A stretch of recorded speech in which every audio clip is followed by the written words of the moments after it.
Alright? And then for some of you naman, parang may uusbong, no? May magandang uusbong naman sa inyong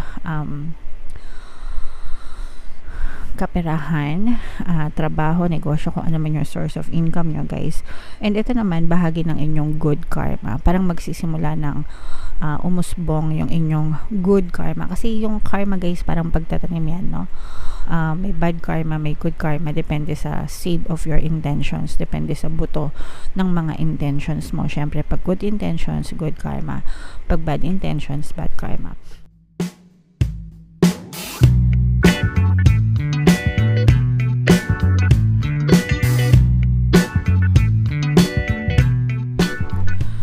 Hello guys, hello Capricorn, welcome back to Pinoy Pixie Tarot.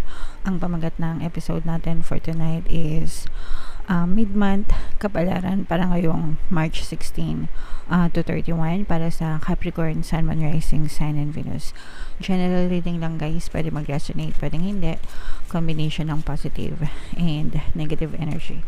So unahin natin to guys, tingnan natin yung mga mensahe sa inyo ng inyong mga gabay. Comment down below mga kapiksi if feeling nyo nakaresonate kayo sa mga messages para sa inyo.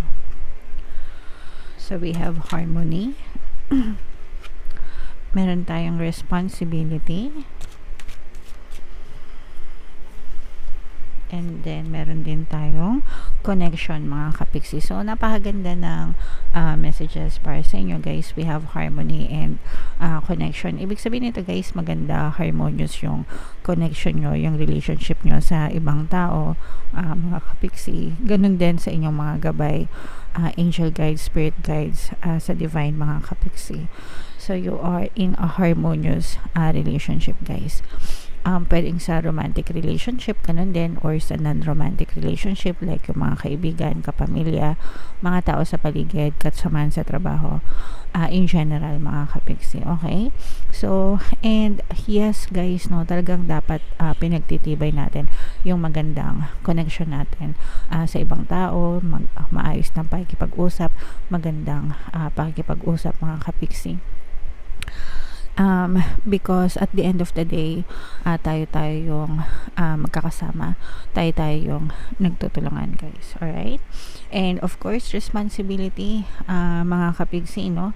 Lahat naman tayo may ganito, kanya-kanya lang tayong degree, kanya-kanya tayong level ng responsibilities natin, pero dapat hindi natin pinapabayaan yung ating mga obligasyon and yung ating responsibilidad. Pero hindi naman porket may responsibilidad tayo is sobrang seryoso na tayo sa buhay. Yes, dapat talaga seryoso tayo sa mga responsibilities natin, pero bigyan din natin yung panahon natin, yung sarili natin ng panahon para makahinga, makapagpahinga, makapag-relax, makapag-chill, kasi kailangan din natin yon guys. Kailangan balance, no? Kaya nga meron tinatawag na work-life balance para hindi ka ma-burnout, para hindi ka masyadong ma-stress, para hindi ka masyadong G na G sa buhay mo. Alright?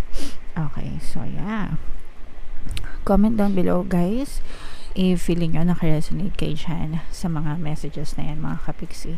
So ito naman, tingnan naman natin yung mensahe sa inyo, yung ganap sa buhay nyo ngayong March 16 to 31. Shuffle ko tong cards guys. Habang sinashuffle ko to, panoorin nyo muna yung video natin regarding sa ating paano mag-manifest ng abundance video course.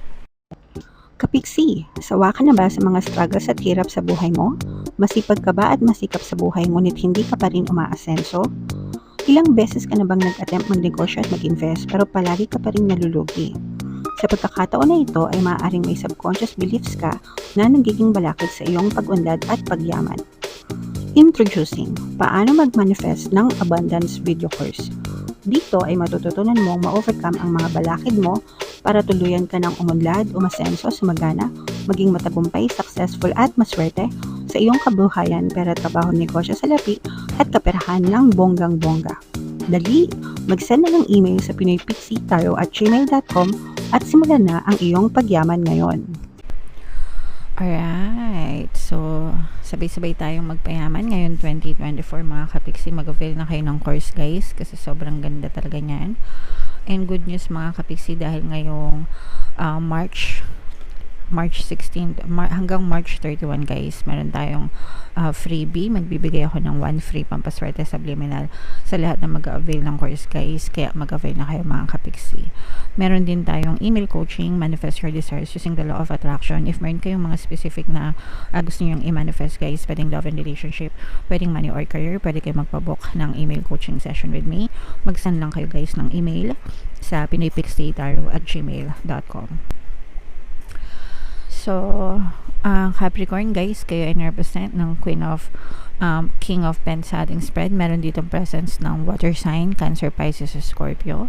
For some of you, maaaring may water element kayo sa inyong natal chart. For some of you, you may be dealing with a water sign mga kapiksi. So, angel number 666 guys, i-check nyo yung ibig sabihin yan. Baka may additional mensahe sa inyo ang inyong mga anghel gabay. Pero this is very positive guys. Unang-una sa relationship mga kapiksi, no, if meron kayong mga ex-lover, past jowa, mga kapiksi, no, na nagkaroon kayo ng, pwedeng nagkahiwalay kayo, pwedeng nagkatampuhan kayo ng person mo, i-win back ka nitong person mo, susuyuin ka nito, magbabalik ito sa'yo, magpaparamdam ito sa'yo mga kapiksi, and maaaring ligawan, suyuin ka ulit nitong person na to from your past guys, okay? Kasi for some of them, pwedeng yung iba sa kanila nakakarma if meron silang nagawang hindi maganda towards you, and yung iba naman sa kanila parang natauhan, okay? Lalo na kung natauhan sila, na-realize nila yung true value mo, and for some of them parang namimiss nila kayo mga kapiksi, and nagsisimula na itong makipag-text, makipag-chat sa'yo. Nagsisimula na itong magparamdam sa inyo actually, no? Kung hindi pa ito direktang nagte-text or nagchat sa inyo, baka let's say for example, friends kayo sa social media, ganyan, nilalike niya na yung mga post nyo, o kaya nagko-comment siya, o kaya view niya yung mga stories nyo, di ba, ganun yan. Sa Instagram tsaka sa Facebook may story, so parang binuview niya, tapos nilalike niya yung mga post mo. Ini-stock na kayo nito sa social media guys, kasi kumbaga parang bahagi yun ng kanyang pagpaparamdam sa inyo, okay? So, depende na lang sa inyo guys kung tatanggapin nyo or hindi mga kapisi, pero yun yung nakikita natin guys, alright? And then for some of you naman, parang may uusbong, no? May magandang uusbong naman sa inyong kaperahan, trabaho, negosyo, kung ano man yung source of income nyo guys. And ito naman bahagi ng inyong good karma, parang magsisimula ng umusbong yung inyong good karma, kasi yung karma guys parang pagtatanim yan, no? May bad karma, may good karma, depende sa seed of your intentions, depende sa buto ng mga intentions mo. Syempre pag good intentions, good karma, pag bad intentions, bad karma. And yung iba sa inyo guys, parang nagsisimula ng umusbong yung inyong good karma mga kapiksi. So alagaan nyo lang ito ng alagaan mga kapiksi, kasi may kita nyo rin yung bunga, no? Bunga ng inyong mga good karma mga kapiksi. Merong feeling ko merong nag-iisnaban, may ini-isnab kayo or may nang i-isnab sa inyo. Pwedeng sa trabaho ito mga kapiksi, pero yung iba sa inyo parang dinededma nyo lang and focus lang kayo sa inyong trabaho, sa inyong workplace, kasi nakikita naman natin yung pagiging masipag nyo. Yung iba sa inyo parang meron isang tao sa workplace nyo, let's say for example trabaho, pwedeng boss ito guys, or mas mataas sa inyo, pwedeng senior, mas mataas yung posisyon, o kaya nauna sila sa trabaho, senior nyo sila. Kahit na mag-reach out ka sa kanila, kahit na maganda naman yung pakikitungo mo sa kanila, parang dinededma nila kayo, or hindi maganda yung pakikitungo nila sa inyo mga kapiksi. So hindi nyo na yun problema hindi nyo na yung problema kung ganun talaga silang ganun talaga yung ugali nila. Pero ikaw, as much as you can, kaya nga diba sabi, harmony and connection mga kapiksi, diba? Alagaan nyo lang yung, pakitaan nyo lang Excuse me. Pakitaan nyo lang sila ng maayos mga kapiksi ngayon. Kung hindi nila kayo gantihan ng magandang pakikisama, problema na nila yun. Hindi nyo na yung problema. Pwede kayong makinig ng ating panghalina subliminal o kaya yung pampabait ng boss and mga katrabaho na subliminal if ever nakaka-resonate kayo kasi sobrang effective talaga nun mga kapiksi. And for some of you naman, kung kayo ay may mga negosyo guys, no? Negosyo, online business, or offline, kahit na offline, nakita natin na parang marami kayong orders, marami kayong orders na pinaprocess. So, syempre, pagka more orders equals more money.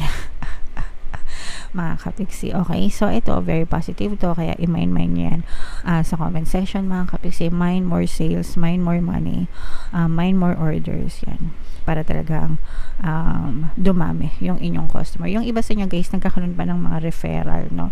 Parang nire-refer pa kayo mga positive customer reviews, mga kapiksi. Okay, so syempre kapag more reviews, more chances of more clients, diba? More money. Okay? So, yeah. I-mind nyo yan sa comment section kasi maganda naman yung inyong energy pagdating sa kaperahan. Very stable yung inyong pinagkakakitaan mga kapiksi. Alright? Okay, so comment down below Capricorn if feeling nyo nakaresonate kayo dyan sa mga messages na yan. Ito yung ating mga pampaswerte subliminal guys. Pakinggan nyo para talagang maging maswerte kayo. And ito naman yung ating success stories ng paano mag-manifest ng abundance video course. Click here to subscribe guys and click here to join our membership program. Thank you for liking, sharing, and subscribing, and see you again next time.